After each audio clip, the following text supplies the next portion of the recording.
Simone Inzaghi has left Inter. That is the official news.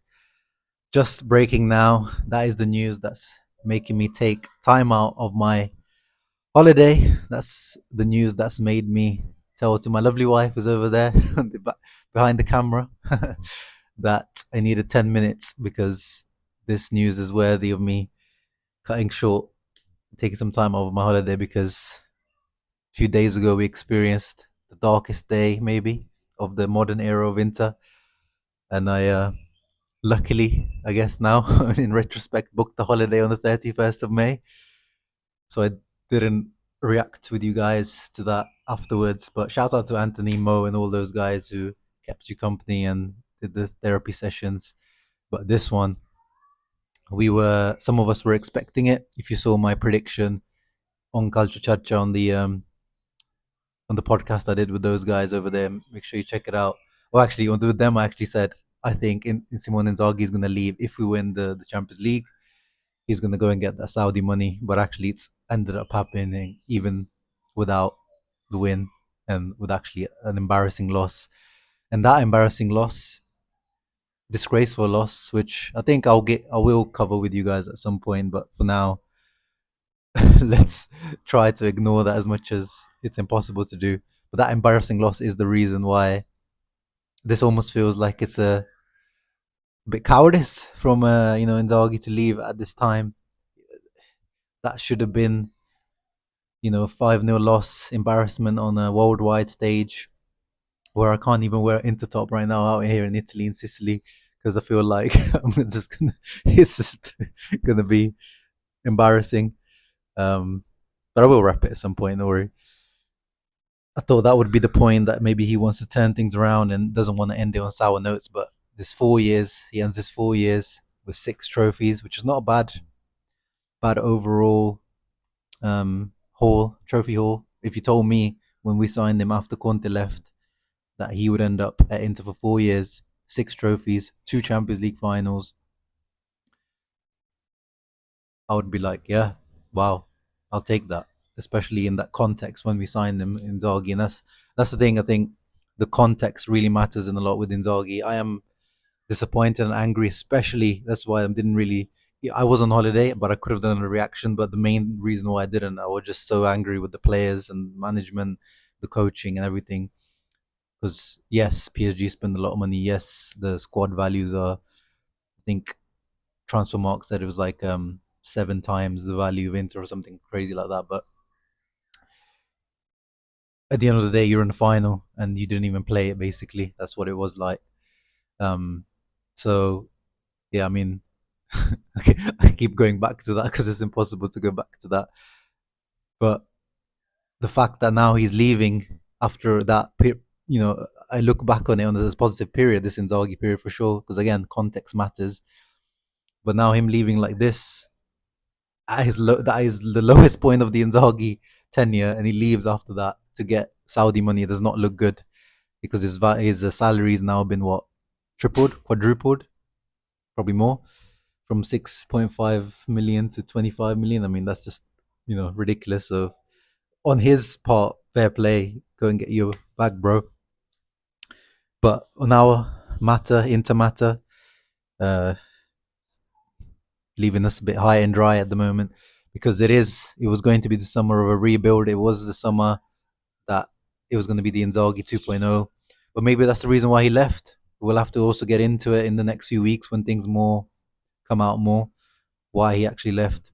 People are saying that the resources are saying that the the rejuvenation needs to be made, but apparently Oak Tree, Marotta management don't actually want a real rejuvenation. Yes, they want to sign a few they want to sign the players that they need to sign. Arnautovic Correa leaving, so they need 2 strikers.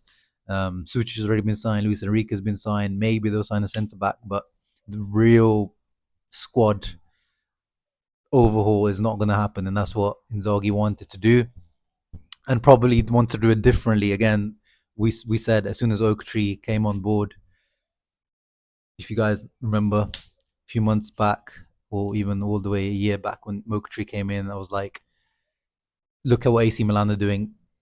That's basically it. There's no difference between Oak Tree and Redbird. the fact the fact that they ended up owning Inter, they didn't even want to own Inter. They just ended up owning Inter. They're just an investment fund who want to make money out of Inter. So the players that they want to buy, the Suches, Luis Enrique's, these players that are worth between 15, 25 million euros, like what Milan were doing, their salaries not too high, their demands, their status, their ego level is their resale value probably will be high if they perform well. That's the project that they want to do, and that's the project that I don't think Inzaghi really wanted to do. Funnily enough, the cheaper project, the Marotta project of signing free transfers, more experienced players, that was probably what Inzaghi would have been more on board with. Sign me a Jonathan David this summer and sign me some other free agents that are expensive on the salaries, no resale value. He'd probably rather do continue doing that than this rejuvenation project with you sign these 23 between 23 26 year olds on lower value and try to build them up, sell them on. And that's why the names being mentioned as the post Inzaghi are Cesc Fabregas, apparently the favorite, Christian Kivu, Patrick Vieira, Roberto De Zerbi. I mean, you see where this is going, guys. You see this is going. If you think Inzaghi is the issue, and I can understand, especially after that 5-0 final, and one of the things he definitely will be remembered for, Inzaghi, unfortunately, will be losing two Scudetti, one Scudetto out of four. I will definitely hold him to it. I will look back on his time fondly for sure, but losing a Scudetto to that Milan team and this Napoli team, he'll be remembered for it for sure, and he'll be remembered definitely for bottling, you know, these Scudetti. I don't think the Champions League is the only we look back fondly. Yes, this 5-0 will hurt forever, and it's the worst result ever in a final, Champions League final. So it won't that specific result won't be looked back at fondly. But the fact that Inter have gone back to being respected in Europe season after season, qualifying, just the group stage factor, guys. Remember, on the Conte, we weren't even getting past group stage. So that factor um, is definitely going to be looked back fondly.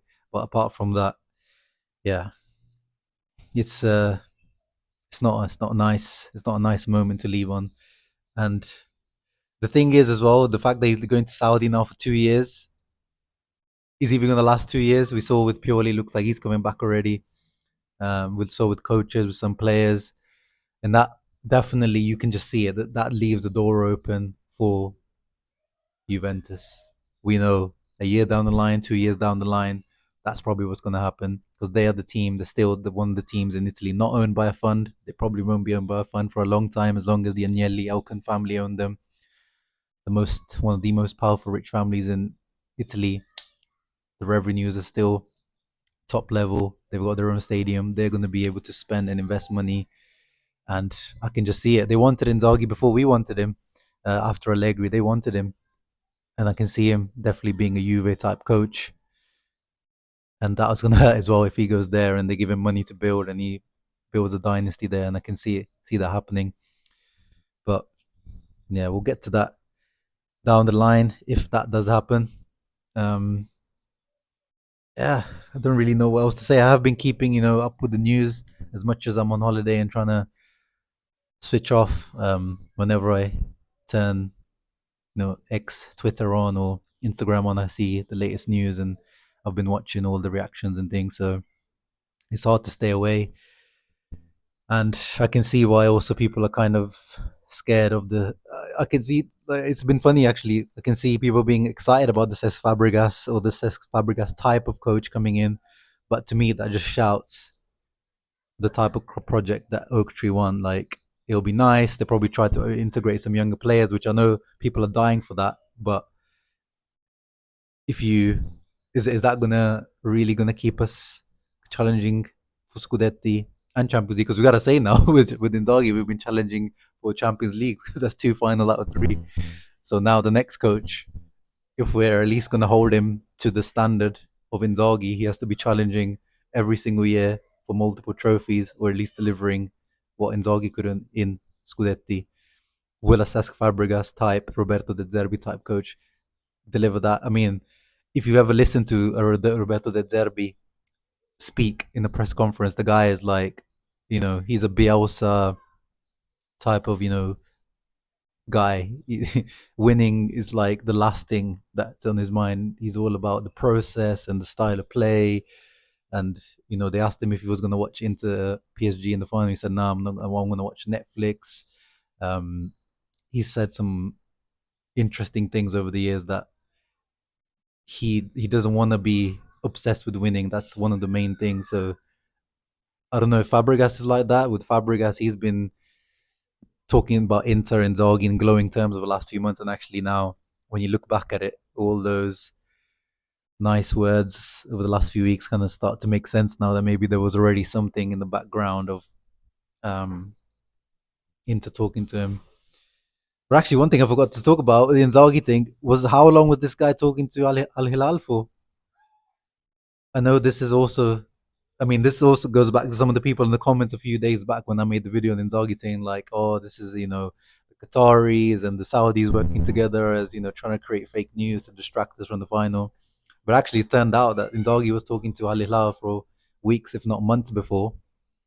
So that does definitely doesn't look good. But that's how things work as well. And I know as a fan, it makes you angry. Like, why are you negotiating or talking to other clubs when you shouldn't be? But that's how. Like, do you think Mourinho, the day when he left for Real Madrid, literally on the Champions League final night, you think he was talking to Florentino Perez the day before or the day of?